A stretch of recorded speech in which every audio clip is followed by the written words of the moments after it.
কি অবস্থা মামা? মামা বাংলাদেশ কিন্তু 2টা ম্যাচ হারছে।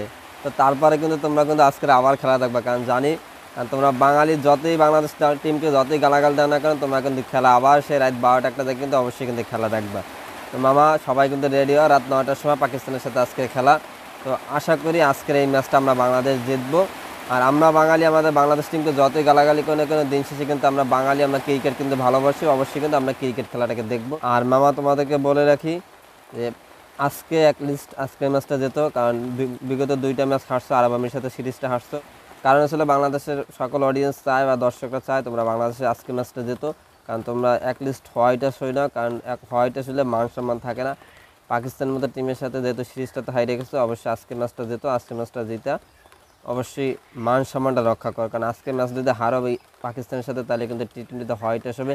আর আমাদের র্যাঙ্কিংটা কিন্তু বর্তমানে কিন্তু 10 নম্বরে নেমে আসছে, অর্থাৎ আমাদের বর্তমান যে টেবিলটা, পয়েন্ট টেবিলে কিন্তু একদম তলানিতে চলে আসছে। আমাদের থেকে নর্মাল টিম তারা কিন্তু উপরে চলে গেছে।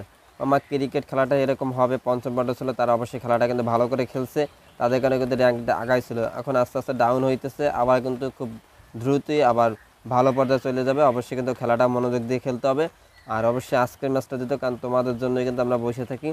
আর বাংলাদেশের যত দর্শক আছে তারা কিন্তু অবশ্যই কিন্তু 2টা ম্যাচ হারার পর কিন্তু তোমাদের খেলা কিন্তু দেখবে, কারণ তোমাদের যতই গালাগালি করুক না কেন, অবশ্যই কিন্তু তারা খেলাটা দেখবে। কারণ বাংলাদেশ মানুষ ক্রিকেটকে ভালোবাসে, ক্রিকেট প্রেমী লোক, তারা কিন্তু রাত 12টা 1টা থেকে কিন্তু আজকের ম্যাচটা দেখবে। তো অর্থাৎ মামা মনোযোগ দিয়ে খেলো, বাংলাদেশ মানুষের জন্য খেলো।